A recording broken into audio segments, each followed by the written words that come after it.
Эфирда яңалыклары вакыты, студияда Лейсан Галиева, исәнмесез. Бүгінгі шығарылышының төп темалары.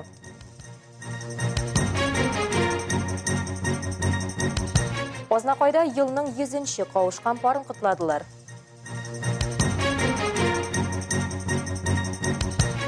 Мәскәу спикері әлмәт журналистлары белән тәҗрибә ортаклашты.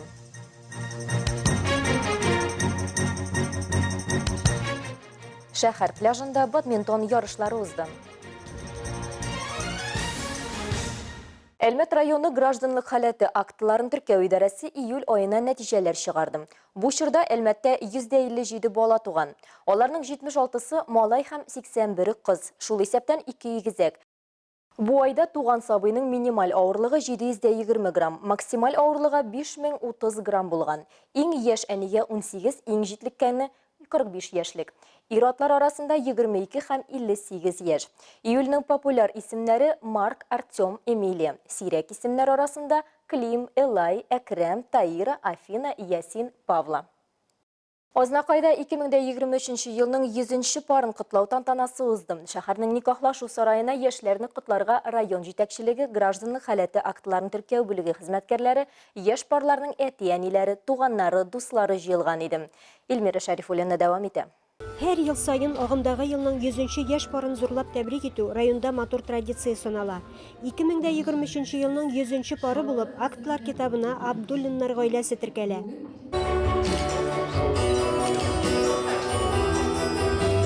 Рәзил үзе Ознакай районы Әлкәй авылы егете, нефтче һөнәрен сайлаган. Рәйлә Жәлил бистәсе кызы бүгенге көндә югары белем ала. Интернет челтәрендә таныштык. Тора-бара дуслыгыбыз мәхәббәткә әверелде диләр яшьләр.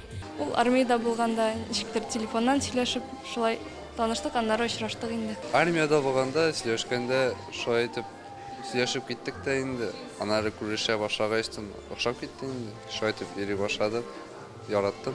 Яшьләрне истәлекле көннәре белән район башлыгы Марсель Шайдуллин тәбрикләде. Хөрмәт итегез, яратыгыз, ике якны да тигез күрергә язсын.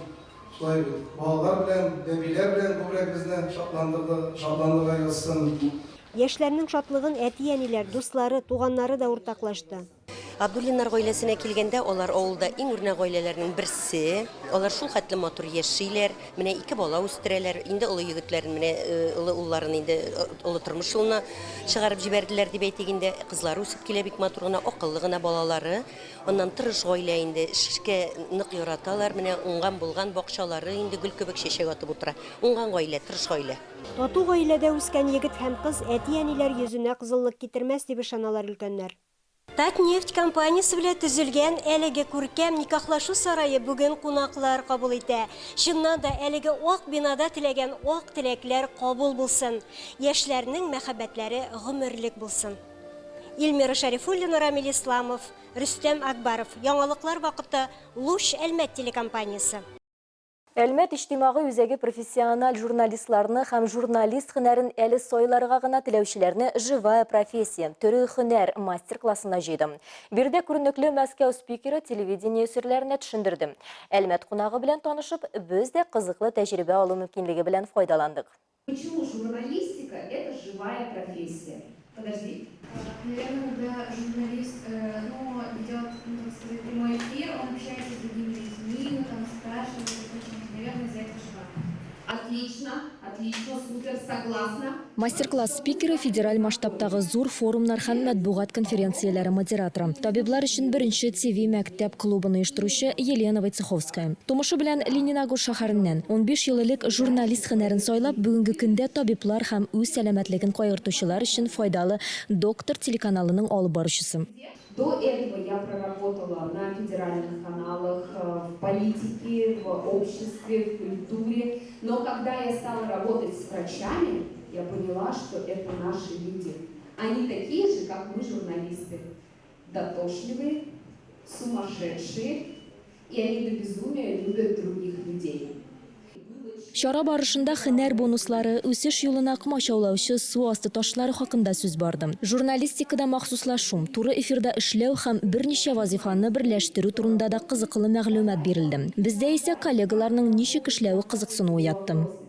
У нас есть кран, между прочим, за краном работает наша коллега Светлана Насыбулина, с которой мы случайно встретились в Москве 2 года назад. Последние подготовки к эфиру, порядка 8 камер на штативах, они статичные, мы не работаем. Мастер-класс катнашучылары яшь телевизиончикларны да җыйды. 27 мәктәп укучысы Әмирхан ораторлык сәнгате белән кызыксына. Әлегә кадәр тормышны телевидение белән бәйләрмен дигән уй килмәгән иде ди егет. Безгә күрсәттеләр телевидениеның эчке кухнясын, өйрәттеләр, ничек анда кемнең нинди остасы, һәм бик шәп, матур, күңелле булды.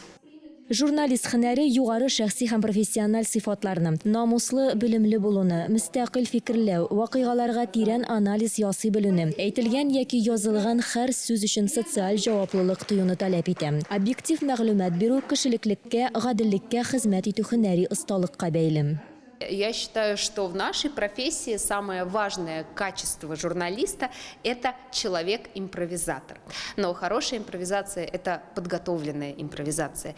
И поэтому, когда мы садимся в кадр и, например, начинаем говорить о болезни Альцгеймера, да, или о переломах височной кости, да, мы садимся с полнейшим знанием того, о чем пойдет речь.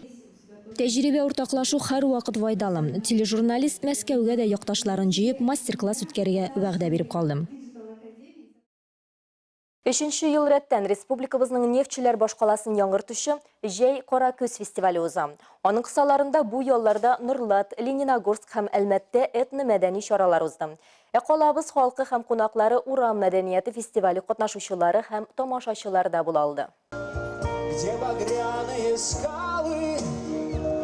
Лежит мое сердце. Гадәттәгечә Бартлар фестивале шәһәр пляжында узды. Узган елны кебек үк концертның иң көтеп алынган артистларының берсе Россиянең халык артисты Олег Митяев. Лето — это маленькая жизнь, поросль тихо подрастает на щеках. Поросль, дом плывет по лету, а меня нет. Лето — это маленькая жизнь. Илебезнең ат казанган артисты Сергей Трофимов шулай ук әлмәтләрнең көтеп алынган кунагы. Я готов расцеловать город Сочи за то, что свел меня с тобой. Вот здесь происходит настоящее единение с помощью музыки, стихов, артистов, которые это доносят до публики. Это тот самый дух, духовность, в которой просто необходимо нашему обществу сейчас. Җәй Кара көз фестиваленең 3нче яллары шулай ук Свобода урам мәдәниятләре фестивале белән дә хәтердә кала. Кара көз скверы граффити мөхитенә шумдырды. Биредә сәләтле рәссамнар искитәрлек сәнгать эшләрен 1-2 көндә булдырды. Татнефть компаниясе төп офисы алдында экстремаль спорт төрләрен яратучылар җыелды.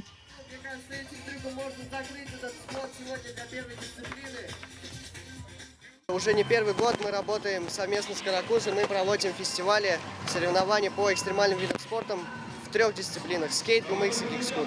Это как глоток свежего воздуха для спортсменов. Ребята уже устали от соревнований в зонах, где экстремальный спорт предназначен, в экстрим-парках. Экстремаль спорт төрләрен яратучылар хәтта машина аркылы да сикерде һәм финал ярышларын уздырды. Мөмкинлек өчен яшьләр нефтчеләргә рәхмәтле. Благотворительный фонд «Татнефть», большое вам спасибо. Вы делаете праздник для нас, для спортсменов. Я безумно вам благодарен. Я надеюсь, что это будет не первый год, и мы дальше будем вместе работать.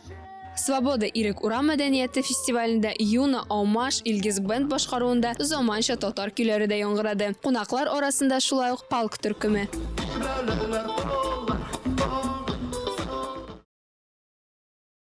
Калабызда бадминтон уенын үз итүчеләр өчен зур бәйрәм узды. Спорт белән күңел ачу үрелеп барган чара бәйге, бүләкләр уйнату, ачык бассейнда су койнуны да үз иченә алган иде. Шәһәр пляжында узган айр бадминтон ярышлары һәркемнең күңеленә хуш килде.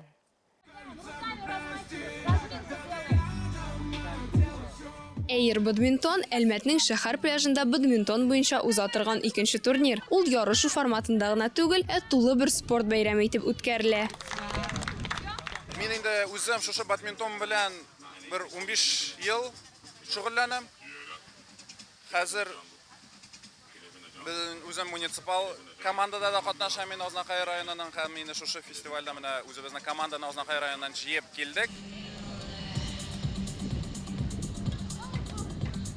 Air badminton o'yini bo'yicha turnirdan tish salqin ichimliklar, basseyn ham DJ-ga qadar bor edi. Uyushtiruvchilarning tirishliklarini qatnashuvchilar da yuqori bayali ham rahmatlarini jitkira.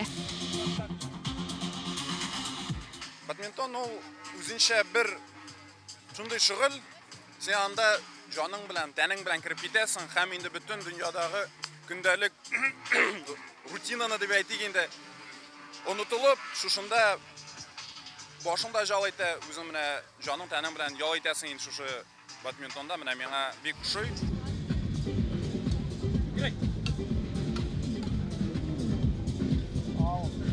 Татарстанда badminton 2011 yıldan beri o'sishda. Respublikaning badminton federatsiyasi bildirilgan. Har rayonda deyarlik 50 sport turi bilan aktiv shug'ullanuvchi bor. В 2016 году я приехал сюда по инициативе федерации и компании «Татнефть». Сам я из Казани родом. И вот с 2016 года мы развиваем уже здесь активно.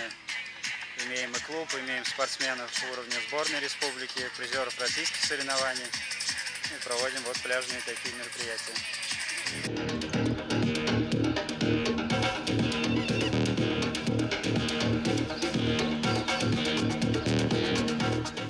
Uyushtiruvchilar so'zlarincha, badminton eng oz sig'im talab etuvchi sport turlarining birisi. Tilak, iptash ham baland raketka bo'lsa, bog'chada da, uramda da, hatto uyning eng zo'r bo'lmasida da o'ynab bo'la. Паня не нужна. Не повезло. Все, кайф. Lina Hasanshina, Ramil Bozartinov, Yo'ng'olqar vaqti, Luch Almaty kompaniyasi. 5 avgustda Almatda skateboarding, BMX ham tryukli samoqatda ustaliklarini ko'rsatib bo'lam. Eng yaxshilarini bo'laklar kidi. Shulay uq jinguvchilar 30 avgustda Qozonda o'zashaq Uram deb ismlangan Uram Madaniyatlar Respublika festivalining final etabida qatnashacak. Kelasi shimda qolabizning industrial skverida ekstrem sport yo'nalishida qatnashirga tilovchilar 12 soatdan 17 soatga qadar tirkala olacak. Ул алдыңғылар hareketi bilen Uram Ekstrem Parkı Respublikabız parklары boyunca uzduruşu tur kısalarında öteşek. Uram Tur Tatarstan Respublikası Yaşlar İşleri Ministerliği hem Tatneft Hayriye Fondu yardımında turmuşqa aşırıla hem 2 atna devamda Respublikanın 5 şehirinde uzaşak. Qatnaşuşularını yarışlar, master-klasslar hem biyu batıllar kiti. Бүгінге шулар еді. Мен Лейсан Галиева hem montaj operatori Dinara Gaynudinova sizning bilan sağ bo'lashamiz. Esen sağ bo'lasiz.